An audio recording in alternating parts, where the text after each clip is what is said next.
Hello, ça fait un moment que j'ai pas fait de vidéo. Tout simplement parce que c'était mes partiels, la fin de l'année, tout ce qu'il y avait à rendre. J'ai eu envie de me défenestrer quelques fois, mais c'est pas grave. Je viens de commencer un nouveau taf pour l'été. Voilà, donc très contente. Euh, j'ai bronzé aussi. Genre là, cette semaine, j'ai profité du fait que je bossais quasiment pas pour aller à la plage, à la piscine, genre de bail, comme ça. On est un peu moins blanche parce que bordel, les quelaines auraient quelque chose à m'envier. Je suis d'excellente humeur aujourd'hui. Voilà, je suis un peu mimi, franchement. J'ai mis une petite robe que j'aime beaucoup. Bon, il fait très chaud par contre. Il fait genre 36 degrés aujourd'hui. Ça va être comme ça toute la semaine. Mmh, quel plaisir. Également, j'ai parlé à mon crush aujourd'hui. Donc, ravie. La meuf est ravie, la meuf est au top. Et comme j'avais dit, j'ai un peu changé de cheveux. On est dans un bail un peu blond doré, pêche, on sait pas trop. Ça change selon les soins que je fais. Voilà, mes potes me disent que ça me va bien. Je trouve aussi. C'est un peu plus light. J'ai coupé mes cheveux, tout ça. Bref, c'est le look de l'été. Donc, du coup, je profite. Je viens juste de rentrer du taf.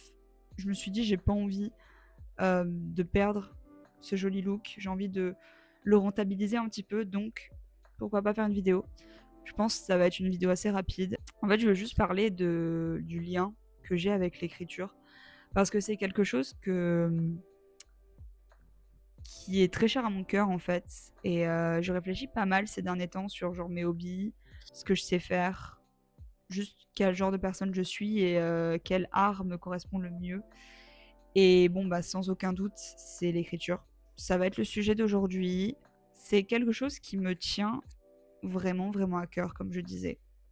Dans le sens où, bah, je sais pas si j'en ai parlé dans ma vidéo sur la dépression, je pense. Mais ça m'a vraiment sorti de ma dépression, premièrement. Notamment euh, au plus profond de mon mal-être, où je me scarifiais beaucoup, où j'avais envie de crever tous les jours. Ben, en fait, je me suis rendu compte que écrire toutes ces pensées, genre les plus sombres, les plus négatives, ben, ça faisait que je me faisais moins du mal en vrai. Enfin, au plus j'écrivais, au moins je me scarifiais, par exemple. C'est pas arrivé à ce moment-là, l'écriture. L'écriture a toujours fait partie de ma vie. À partir du moment où j'ai commencé à lire, c'est-à-dire assez jeune, dès que j'ai su lire, en fait, j'ai commencé à dévorer bouquin sur bouquin. Mes parents vous le diront probablement. Et je me souviens que les toutes premières histoires que j'ai écrites, c'était des sortes de fanfiction en fait. Il y avait une série de livres que je kiffais énormément quand j'avais genre 7-8 ans, un truc comme ça. En plus des Harry Potter que je lisais, j'ai tout lu avant mes 10 ans, je pense. Voilà, avant même que. Enfin, j'étais très précoce en fait sur mes lectures. Je lisais des livres qui étaient à destination des ados quand j'étais en primaire. Bref, voilà, la meuf un peu torturée quoi.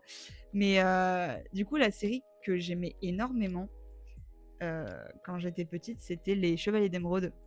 Alors, je pourrais pas vous dire qui sont les persos, quelle est l'histoire aujourd'hui, j'ai tout oublié. Mais je sais juste que j'avais vraiment dévoré cette série et j'avais lu aussi quelques autres de la suite, quelques autres livres de la suite, pardon, euh, Les Héritiers d'Ankh-Jeev. Et j'adorais cette série. Genre, j'avais une obsession pour les fées aussi à cette période-là.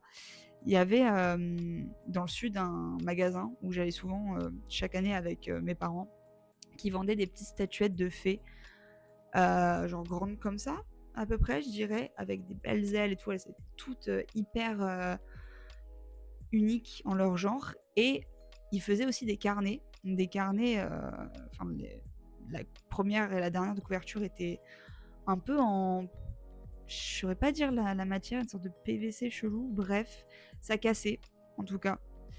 Et il y avait une fée en bas-relief dessus. Et j'étais tombée amoureuse de ce carnet et mes parents me l'avaient acheté. Et ça a été le carnet où j'ai commencé à écrire pour de vrai. Donc à l'école, ils nous ont déjà fait écrire quelques poèmes, genre de trucs. Chaque fois, j'avais d'excellentes notes. Mes parents étaient très contents, ils étaient un peu surpris que j'écrive aussi bien, entre guillemets, pour une gamine. Et dans ce petit carnet, j'ai commencé à faire ce qu'on peut considérer comme de la fanfiction des Chevaliers d'Émeraude. C'était clairement du self-insert. Il n'y a pas à tergiverser là-dessus. De toute façon, la plupart des fanfictions, en mon humble opinion, sont des self-insert. Sauf avec des gens extrêmement skilled. Mais bref. Et je me rappelle plus du tout de ce que j'avais écrit là-dedans. Je sais qu'il y avait une histoire en particulier où je m'étais inspirée d'un cauchemar que je faisais quasiment tous les 2 mois, de manière très répétitive. C'était quasiment le même cauchemar. À chaque fois, il y avait 2-3 détails qui changeaient, mais c'était la même chose. Je m'étais inspirée de ces cauchemars-là pour en faire une sorte de mini-nouvelle. Et c'était pas genre un full roman, la sorte de fanfiction que j'avais écrite, c'était un peu plus des nouvelles où il y avait un début, une fin, et j'en faisais plusieurs, des petites histoires, quoi. Et ça a été mes premiers essais d'écriture, on va dire. Au collège, j'ai commencé à écrire sur Google Docs. Voilà, j'avais enfin un ordinateur et tard le soir, je me mettais à écrire. Non, attendez, c'était pas Google Docs, c'était sur OneNote. Parce que j'avais un Windows Phone. Et du coup, c'était OneNote qu'il y avait. Et j'écrivais dans mes notes. Et comme j'avais accès à mon OneNote sur mon ordinateur, je continuais ce que j'avais commencé sur mon téléphone. Mais en fait, j'écrivais un peu partout. J'écrivais dans le bus, sur la route du collège, j'écrivais en vacances, j'écrivais dans mon lit. Enfin, j'écrivais...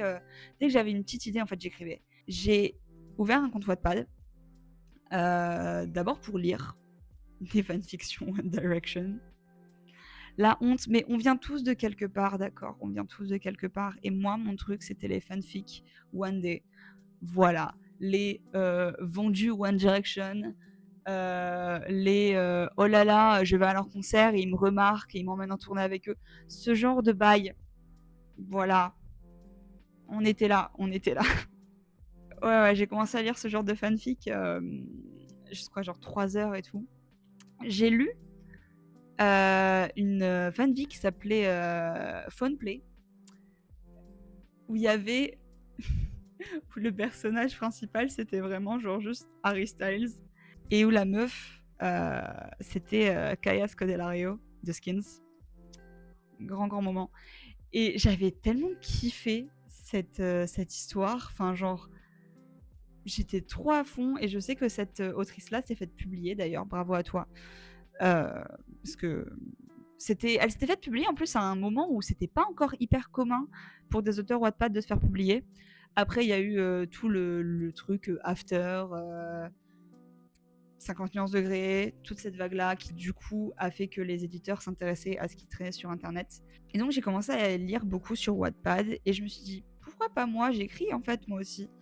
Donc j'ai publié une histoire qui était une sorte de fanfic, genre Alternate Universe de Peter Pan. Parce que j'adorais Peter Pan quand j'étais gamine, surtout le deuxième film. J'aurais pas beaucoup de gens qui l'ont vu, mais moi je kiffais trop le deuxième film, genre la fille de Wendy, trop badass quoi. Et du coup j'ai pris ce film et j'écrivais du point de vue de la fille de Wendy, Jane. Et en fait dans mon histoire, Peter Pan c'était un énorme connard, genre pervers narcissique, manipulateur, un peu psychopathe, ce genre de truc. J'ai commencé à écrire ça au moment où je plongeais bien dans la dépression, donc il y a un rapport, Et je l'ai publié sur Wattpad. Du coup, j'ai publié des chapitres un peu par-ci par-là, et j'avais vraiment des gens qui me lisaient. Je crois que j'avais atteint 1K, 2K de lecture, un truc comme ça, ce qui était énorme pour moi. Petite collégienne que j'étais, j'avais des commentaires et tout, j'avais des DM de gens qui disaient ah c'est quoi la suite, j'aime trop, enfin dinguerie. Après ça, j'avais mes potes au collège. En fait, c'était très con, hein. C'était vraiment très con, c'est parti d'un délire de potes. Hem, il y avait ces 2 mecs dans notre classe. Ils étaient tout le temps ensemble, tout le temps fourrés ensemble, c'était vraiment genre les meilleurs potes du monde. Mais il y en avait un, tu vois, c'était vraiment genre limite le petit bourgeois et l'autre rien à voir, tu vois? Et je vais pas dire leur nom parce que ça va être trop évident sinon. Parce qu'ils ont vraiment des noms hyper, originaux et j'ai pas envie qu'on les retrouve. Mais on va les appeler, Aristote et Zlatan. Voilà, c'est à peu près du même calibre. Donc Aristote et Zlatan étaient les meilleurs amis du monde. Ils s'étaient tout le temps enfourrés ensemble et tout. Et nous, en fait, notre petit groupe de potes, on les faisait chier en mode ah là là, en fait, vous êtes ensemble secrètement et tout. Et c'est vraiment parti, mais d'une histoire, mais de merde. Et en fait, mes potes, elles m'ont dit ah vas-y, viens, écris une fiction sur eux. Et c'est ce que j'ai fait. C'est ce que j'ai fait, genre. J'ai écrit, du coup, une fiction qui s'appelait, genre, par leur ship name. Donc, qui était un mélange de Aristote et Zlatan. Aristan, on va dire. Ça ressemble à Harry Styles. On est dans la même veine. Euh, et en fait, juste, j'écrivais à partir de petites anecdotes qui se passaient comme ça en cours et tout. Et c'était vraiment ridicule. Mais ça nous faisait tellement rire. Genre, j'écrivais dans le bus, genre à chaque fois, sur les même pas 30 minutes de bus que j'avais pour rentrer du collège à chez moi, j'arrivais à écrire un chapitre et je le publiais et je publiais genre énormément quoi. Il y avait au moins une vingtaine de chapitres, je dirais. Et du coup, mes potes lisaient. Il y avait des gens dans le collège qui ne les connaissaient même pas et qui lisaient. Et ça, je l'ai su genre plus tard. Et eux-mêmes, ils l'ont lu et ils étaient vraiment morts de rire. Genre, ils sont rentrés dans le truc. Tu vois, ils étaient au courant que j'écrivais ça et que ça nous faisait bien rire. Et franchement, ils m'ont limite donné genre des idées pour la suite. C'était n'importe quoi. Bref, j'ai fini par la mettre en brouillon, cette histoire, mais je l'ai toujours techniquement. Si je vais sur mon compte Wattpad là maintenant tout de suite, j'y ai accès. Bien sûr, je ne le ferai pas, parce que je n'ai pas envie de retomber dans le cringe qu'était cette fiction probablement. Mais je l'ai encore. Un jour, je la relirai, je pense, mais je pense que je suis pas prête encore. Je suis pas prête à faire face au cringe du mois du collège. Et du coup, ouais, c'était genre Aristan, un amour impossible, le nom. Et c'était une folie. Genre, folie pure, hein. Folie clinique. Hein. C'était. Mais en vrai, ça faisait rire tout le monde et tout. Et bref. Et après, à partir de là, j'ai commencé à écrire un projet de roman qui s'appelait Souterrain. Je sais pas si elle est encore dispo sur mon compte Wattpad. Peut-être. Où c'était vraiment genre dans la vibe de Hunger Games, Divergente, le labyrinthe, un peu dystopique, post-apo. Où en gros, l'histoire, c'était qu'il y avait une guerre et du coup c'était une sorte de gérontocratie. Tous les jeunes s'étaient réfugiés dans des vieux souterrains abandonnés et en gros ils s'entraînaient pour une sorte de révolte. C'était vraiment pompé de Divergente pour le coup parce qu'il y avait des sortes de castes genre les informaticiens, les médecins, les soldats, genre de bail. Enfin, j'avais des noms, hein, j'avais trouvé des noms. Mais c'était genre mon grand projet de roman. Vraiment, on était bien dans la vibe de ce qui se faisait à l'époque. Je l'ai jamais fini, évidemment. J'ai perdu l'inspi pour ça quand je suis rentrée au lycée, je dirais. Et quand je suis rentrée au lycée, j'ai commencé une autre histoire qui était une sorte d'histoire. C'était de réincarnation. C'était une histoire de réincarnation de Marie-Antoinette. Donc dans une jeune actrice à Paris et tout, qui en fait était la réincarnation de Marie-Antoinette et qui commençait à avoir des flashs de son ancienne vie. Et en fait, elle tombait amoureuse d'une meuf. Et cette meuf, c'était la réincarnation de la duchesse de Polignac, qui était une des meilleures amies de Marie-Antoinette. Et j'avais beaucoup été inspirée par le film Les Adieux à la Reine, où il était clairement sous-entendu que Gabrielle de Polignac et Marie-Antoinette avaient une relation lesbienne. Voilà, je commençais à bien découvrir que j'étais attirée par les meufs à cette période-là. J'avais une copine d'ailleurs, c'était ma première copine quand j'avais 15 ans. Voilà, donc j'étais vachement inspirée et je l'ai jamais fini non plus. Peut-être un jour je le reprendrai parce que franchement l'idée de base était pas si mal, honnêtement. Je me suis surtout exprimée à partir du collège à travers des poèmes et des chansons. Surtout des poèmes. J'avais un projet de groupe avec des potes du collège où je chantais un petit peu machin, on faisait des sortes de mini répètes dans la salle de musique. Bref, j'écrivais des textes pas ouf. Mais j'ai commencé déjà à écrire des textes au collège. Les poèmes, je noircissais des carnets et des carnets, je les écrivais dans mon agenda, des fois je me faisais chier en perme, et j'écrivais des poèmes dans mon agenda, genre des poèmes hyper sombres et tout, et je les montrais à ma pote Elena, qui aimait beaucoup ce que j'écrivais. Donc on en était là. Au lycée, j'ai continué à écrire. J'ai surtout commencé à écrire des chansons, chose que je faisais pas énormément avant, c'était vraiment surtout des poèmes. Mais les chansons, je sais pas, je me suis dit, en fait, c'est juste des poèmes mélodiques et finalement, les poèmes peuvent être mis en chanson de toute façon. Donc, il y a déjà plein de chansons qui ont été écrites à partir de poèmes et vice versa. Donc, je me suis dit, allez, let's go. Et j'ai commencé un Google Docs où j'ai écrit des chansons, j'ai continué à écrire des poèmes quand même. C'est surtout pour parler de quand ça allait pas bien, honnêtement. Donc, ma première rupture avec ma copine, j'ai écrit ça. Mon premier gros crush de seconde, genre celui qui consumait toutes mes pensées, vraiment. Des fois, quand j'y repense à ce crush, je suis en mode putain, waouh, quoi. Waouh. J'ai écrit ma toute première chanson pour lui, je crois. Parce que j'ai commencé à crush sur ce gars. J'étais encore avec ma copine, je crois. Et je me suis rendu compte que je devais la quitter parce que j'étais en crush sur ce gars. Et j'ai écrit, mais genre, au moins 5 chansons pour ce gars. Parce qu'en fait, il était aussi dans la musique et tout. Il avait un groupe genre de dark metal, death metal, quelque chose metal. Du métal inspiré de ce que des groupes scandinaves pouvaient faire en fait. Donc hyper dark, hyper guttural au niveau de la voix. Il jouait de la guitare pour ce groupe. Et je me forçais à écouter ses chansons pour l'impressionner. Alors que j'aime pas ce genre de métal. Et j'ai jamais aimé ce genre de métal. Mais je me forçais et je te ah, c'est bien. Pourquoi tu mens, meuf? Pourquoi tu mens? Bref. Et vraiment, je me fais rire toute seule parce que j'y repense et je me dis putain, mais quelle loseuse, quoi. Bref. L'énorme loseuse qui voulait juste être appréciée de son crush qui était en terminale alors qu'elle était en seconde. Bref. Voilà. Et donc j'ai écrit des chansons, j'ai écrit des poèmes. J'ai commencé ce projet de roman, de réincarnation, machin. J'ai un peu laissé tomber souterrain. J'ai continué dans les chansons, dans les poèmes pendant super longtemps. Sans trop divaguer à droite à gauche.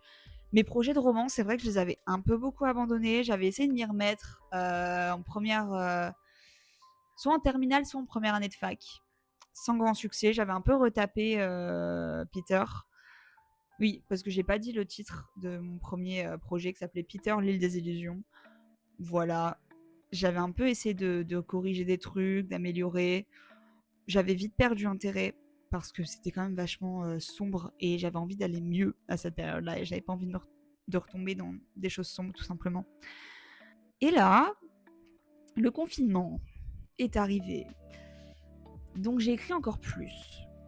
Surtout des poèmes. Vraiment, surtout des poèmes. Et il y avait même un projet que j'ai dû faire pour la fac qui s'appelait Project Lockdown et où chacun devait documenter un peu son confinement d'une façon ou d'une autre. Et moi, j'ai décidé de faire une sorte de recueil de poèmes sur le sujet du confinement. Je l'ai encore quelque part d'ailleurs. Et j'avais une putain de note. Et donc, c'était des poèmes en anglais qu'il fallait faire. Enfin, un truc en anglais. Moi, j'ai fait des poèmes en anglais. Bien sûr, comme j'ai fait des études anglophones, de toute façon, tout ce que je faisais était en anglais pour la fac. Est arrivée également ma grande première rupture avec mon premier amour en octobre 2020, ce qui était assez compliqué à gérer. Enfin, vous imaginez bien, premier amour, tu vois que l'autre change sans pouvoir y faire grand-chose. Ta famille qui s'entre-déchire. J'ai mon amie qui est morte pendant le confinement.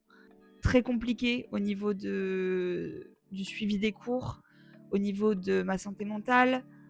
Il n'y avait pas grand-chose qui allait. Donc gérer une rupture en plus de ça, première rupture en plus, hein, première rupture vraiment importante parce que j'avais déjà eu des mini-ruptures, mais c'était pas genre des gens dont j'étais vraiment complètement amoureuse. Alors que cette personne-là, ben voilà, genre c'était mon premier copain sérieux, donc waouh, j'étais dévastée. Et j'ai beaucoup, beaucoup écrit. J'ai commencé à écrire des chansons vraiment hyper deep à ce moment-là. Et ça me faisait du bien. Franchement, si j'avais pas eu l'écriture, je pense que je m'en serais pas aussi bien remise. Parce que, notamment écrire en anglais, parce que j'écris en français et en anglais depuis assez longtemps. Depuis le lycée, je dirais, j'ai commencé à écrire en anglais parce que je faisais du roleplay sur Twitter en anglais. Ce qui m'a beaucoup, beaucoup servi dans ma pratique, dans ma maîtrise de l'anglais, dans mon apprentissage de nouveau vocabulaire et aussi dans ma confiance en moi quand il s'agissait de parler anglais. Donc je me suis naturellement tournée vers l'anglais quand il s'agissait d'exprimer des émotions très fortes que j'avais pas nécessairement, euh, que j'arrivais pas nécessairement en fait à transcrire en français parce que ça me paraissait trop personnel, trop proche de moi. Et je sais pas comment expliquer ce biais cognitif-là. Mais quand j'écris en anglais, j'arrive à me détacher de mes émotions, tout en les ressentant quand même, mais à poser les mots justes sur ce que je ressens, sans avoir peur du poids des mots, si ça fait sens. Ou quand je vais avoir besoin d'extérioriser quelque chose de très fort, de très viscéral, je vais me tourner vers l'anglais parce qu'en fait, le français, j'ai tendance à être beaucoup trop poétique, beaucoup trop imagé, en fait, dans le choix de mots, dans la façon d'exposer, en fait, cette trame narrative, tout ça. Alors qu'en anglais, je vais beaucoup plus à l'essentiel, je vais beaucoup plus aux mots justes, à l'essence même de l'émotion, même si c'est compliqué d'écrire l'essence d'une émotion avec des mots de toute façon, car les émotions sont quelque chose de très peu logique après tout. Enfin, pour moi, tu peux pas décrire avec vraiment précision quelque chose de ressenti. La seule façon de savoir ce qui se passe, c'est de ressentir exactement cette même chose. Et encore une fois, chaque sensation, chaque sentiment, chaque émotion est propre à chacun. Donc, personne ne va ressentir les choses exactement de la même façon. Mais j'ai remarqué ça. J'ai remarqué que l'anglais, c'était beaucoup plus simple pour moi pour exprimer des choses vraiment viscérales sans passer par le biais poétique que je m'imposais moi-même en français. Et du coup, ça m'a beaucoup aidé à process toute cette rupture, tous ces sentiments conflictuels de ah, mais en fait, je n'ai plus de sentiments pour lui parce que je n'ai plus l'impression de sortir avec la même personne, parce que, ben, en fait, il était accro à la drogue, donc ce n'était effectivement plus la même personne que j'avais pour copain. Voilà, ça change quelqu'un, la drogue. En même temps, j'avais toutes ces émotions de je m'accroche parce que j'aime cette personne et que j'ai appris à vivre avec cette personne et que je ne me voyais pas, en fait, vivre sans cette personne. Je pensais que j'avais besoin de lui, en fait, pour vivre, pour être sociable, pour avoir un groupe d'amis. Plot twist, non. Mais c'est vrai que ça a été très compliqué parce que quand j'ai quitté ce mec, tout le groupe d'amis m'a tourné le dos, en fait. Et là, je choisis lui plutôt que moi. Et je me suis retrouvée très seule. Heureusement, j'ai mon meilleur ami à cette période qui était toujours avec moi et qui a surmonté cette épreuve avec moi également. Et j'en serai éternellement reconnaissante. Mais c'est vrai que traverser ça, alors qu'en plus, il y avait le deuxième confinement, j'étais à distance à la fac toute l'année. C'était un burn-out, mais je frôlais le burn-out en fait constamment. Je flirtais avec comme ça, j'étais au bord du précipice, un petit courant d'air et j'étais dedans quoi. Mais j'ai quand même réussi à survivre et à avoir mon année. Mais c'était très compliqué. Et en fait, du coup, j'écrivais beaucoup pour m'extirper un peu de ce quotidien de tu te réveilles, tu allumes ton ordi, tu as les cours en visio et tu passes genre toute la journée à recopier tes cours, à bosser les cours d'après, et t'es enfermé et tu peux rien faire. Et c'était super dur, c'était super dur. Donc ça m'arrivait beaucoup des fois de mater un film et en fait à côté j'écrivais. J'ai développé pas mal de petits crushs aussi à cette période-là. J'ai eu un peu ma relation rebound, ou relation pansement après ça, avec un gars de ma promo. Relation qui était, ma foi, ok. C'était moins toxique que la précédente. Mais du coup, c'était moi la personne toxique parce que j'allais mal et que j'avais pas encore totalement process toute cette rupture, tous ces sentiments conflictuels. Je me sabotais toute seule et j'entraînais un peu le gars dans ma descente, malheureusement. Alors que c'était vraiment pas ce que je voulais, mais j'étais une sorte de tornade d'émotions conflictuelles à cette période. Et voilà, quoi. C'était pas le bon move de me remettre avec quelqu'un. Mais bon, we live and we learn, comme on dit. J'avais 19 ans aussi. À 19 ans, c'est vraiment l'âge magique où tu fais tout et n'importe quoi. Parce que t'es pas encore dans la vingtaine, mais en même temps, t'as plus 17-18 ans. C'est l'âge perdu. Alors imaginez passer sa 19e année en confinement. Recette pour le désastre. C'est pendant la 3e année de licence où j'ai eu un gros cours sur la littérature anglaise et américaine. Et j'avais une prof que je kiffais de ouf. Genre vraiment, je l'adorais. Elle nous a fait étudier le recueil de nouvelles de Margaret Atwood qui s'appelle Bluebeard's Egg, qui est super, super intéressant. Genre Margaret Atwood écrit super bien déjà. J'aime beaucoup ce qu'elle fait. Et elle nous a fait lire ce recueil.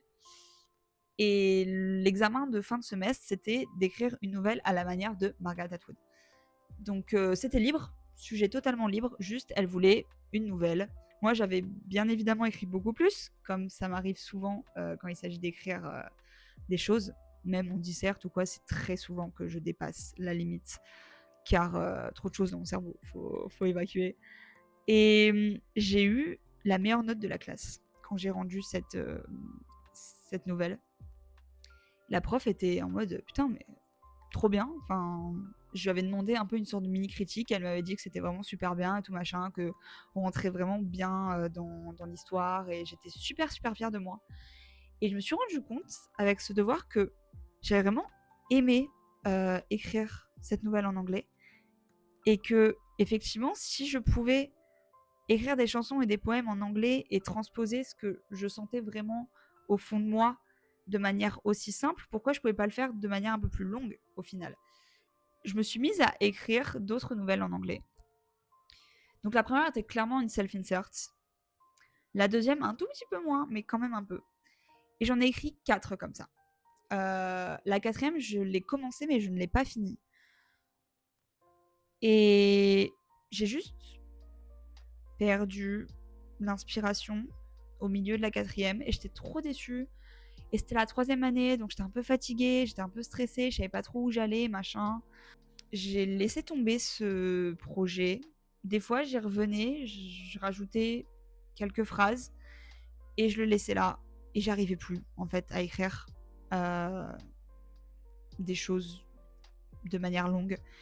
C'était super décevant parce que j'avais vraiment trouvé quelque chose où mettre toutes ces émotions, tous ces traumas. C'était un peu un endroit, ouais, un exutoire où je pouvais me glisser dans la peau de quelqu'un d'autre et lui faire vivre ce que je vivais, changer la fin, en fait, de l'histoire. Ouais, ouais. Où je pouvais prendre le contrôle de mon histoire, où je pouvais décider, en fait, de ce que le personnage faisait, ce que les personnages environnants faisaient aussi. J'en ai profité pour écrire des personnages inspirés de gens qui me devaient des excuses euh, et qui m'en faisaient d'une façon ou d'une autre dans les nouvelles. Bref, faut vraiment une sorte de partie de Sims, mais sous forme de nouvelles. C'était un peu la vibe.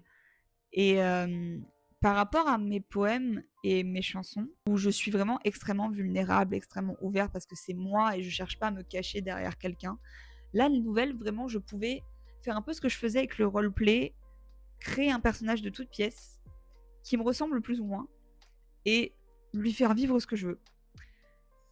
Et ça marchait beaucoup mieux que le projet de roman parce qu'un roman, tu dois avoir une intrigue qui tient sur un moment, quoi. Je dirais au moins 200 pages. Alors que là, je pouvais faire des nouvelles qui faisaient genre 3 pages, je pouvais faire des nouvelles qui en faisaient 15, qui en faisaient 20. Et c'était, on s'en foutait parce qu'il y avait que moi qui décidais quand est-ce que l'histoire commençait et quand est-ce qu'elle se terminait. Et du coup, j'avais beaucoup moins de mal à finir en fait mes projets parce qu'il y avait une fin. En fait, même si le recueil en lui-même, j'en voyais pas encore la fin à ce moment-là, mais une nouvelle, il y a un début et une fin. Et ça, c'est vachement cool. Alors qu'un roman, il peut y avoir des suites et tout. Et ça me paraissait être un projet beaucoup plus colossal et beaucoup plus insurmontable par conséquent. Et c'est pas ce qu'il me fallait. Il me fallait quelque chose de plus simple. J'ai fait une énorme pause dans mon écriture pendant un moment.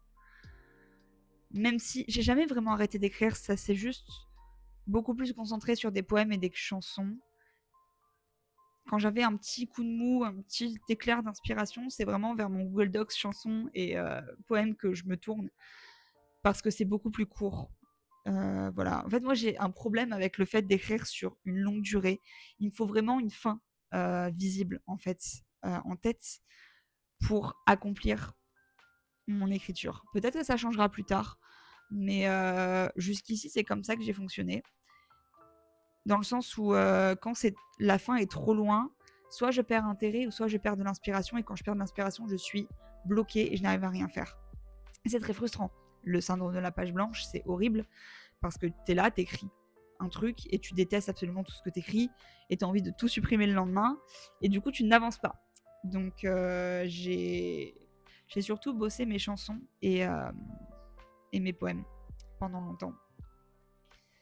C'est que cette année où je me suis rendu compte que les nouvelles me manquaient. Des fois, je me sentais limitée en fait dans mes chansons et mes poèmes, alors que c'est moi qui me limite au final, mais j'avais besoin d'exorciser plus que ça. J'avais compris des nouvelles choses et il me fallait les mettre en mots quelque part. J'ai eu une autre rupture, du coup une grosse rupture en septembre, que j'ai process surtout à travers des chansons et des poèmes. Mais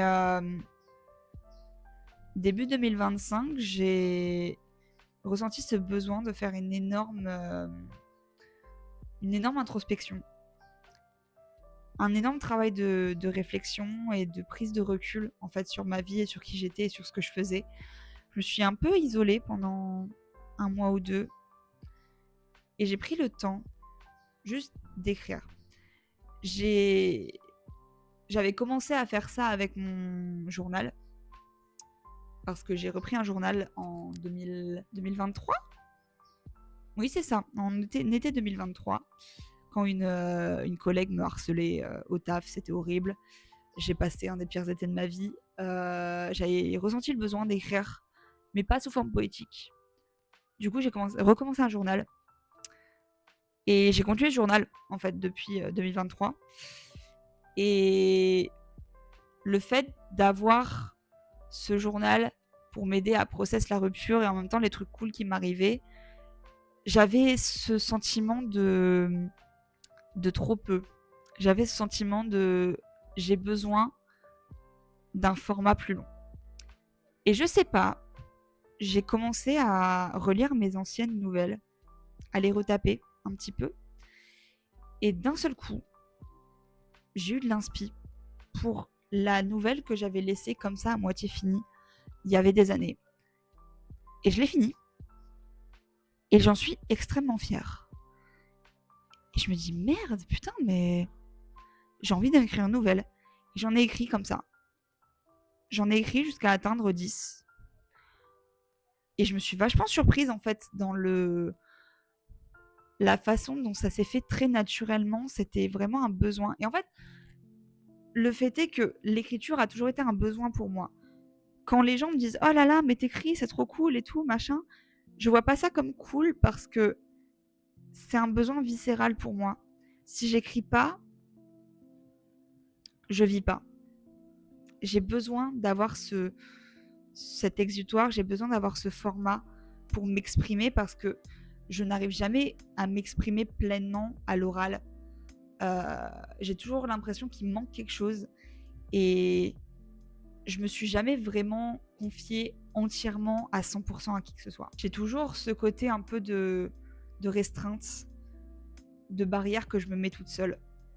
Alors que sur le papier, sur le Google Docs, je peux être complètement moi-même sans avoir peur du jugement, sans avoir peur de qui je suis et de ce que j'écris parce que c'est juste moi, juste sous une autre forme.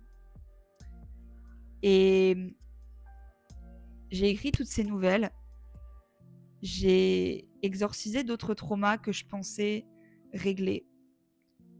J'ai écrit des choses qui faisaient vraiment partie de ce travail de réflexion et de prise de recul.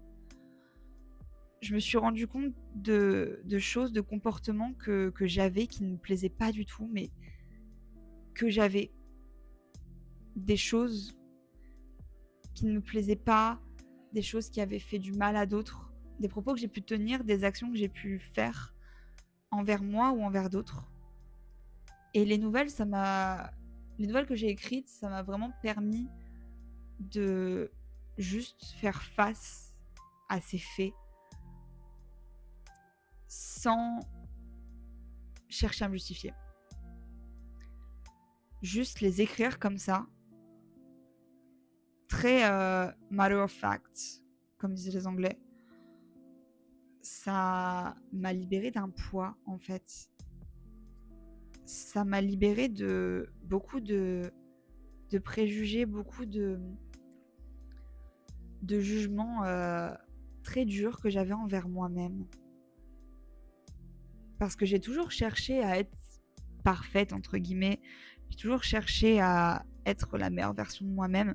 Et je le cherche encore d'être la meilleure version de moi-même. Maintenant, je sais que je peux être la meilleure version de moi-même et quand même faire de la merde, en fait. Et que je pouvais faire des erreurs,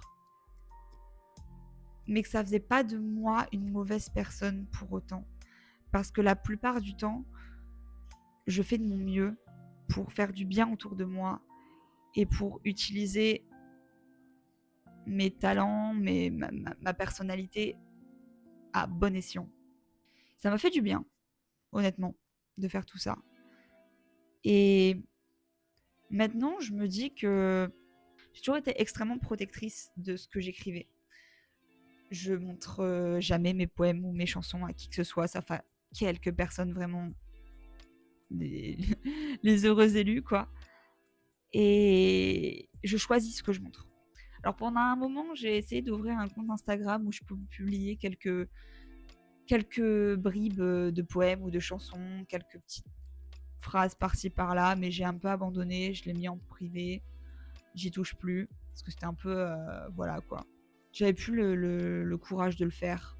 Et je me dis qu'il faut que je désacralise ce que j'écris, que je prenne conscience qu'une fois que c'est écrit, ce n'est plus moi. Il y a des choses que j'ai écrites il y a vraiment quelques années, je les relis et je me dis waouh, ah ouais, c'est vraiment plus moi aujourd'hui. Et c'est ok d'être territorial comme ça avec ses propres écrits, mais il faut aussi que j'apprenne à lâcher prise. Pas que là-dessus. À lâcher prise sur plein de choses dans ma vie, parce que Dieu sait que je suis pas une meuf chill du tout.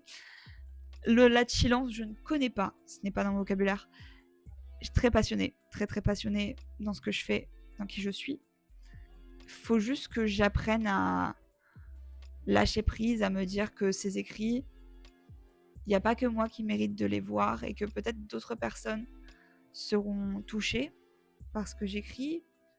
Peut-être pas, hein, peut-être que personne n'en a rien à foutre, c'est une possibilité aussi.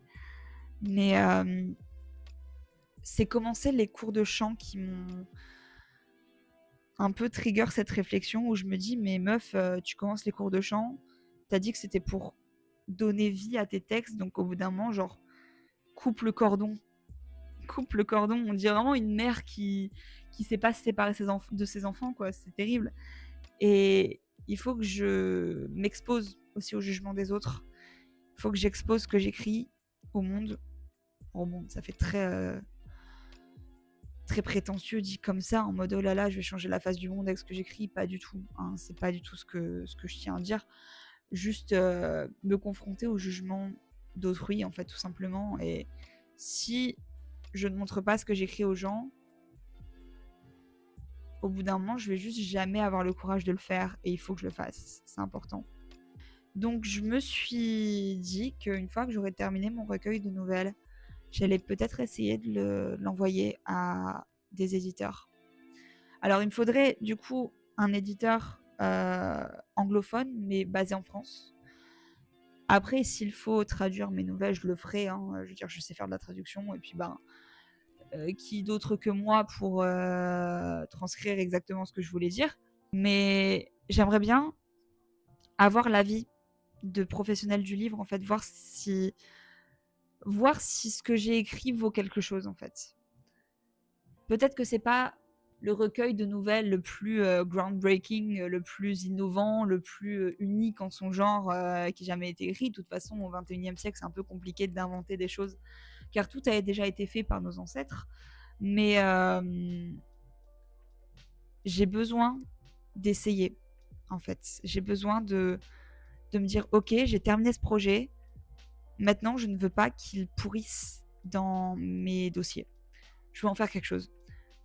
Je n'ai pas de grandes ambitions de devenir autrice connue et tout, même si il est vrai que mon rêve d'enfant, c'était quand même d'être écrivaine. Mais il faut que je commence quelque part, en fait. Donc ce sera soit le chant, soit ce recueil. Je pense que j'aurais fini le recueil avant de bosser sur les chansons.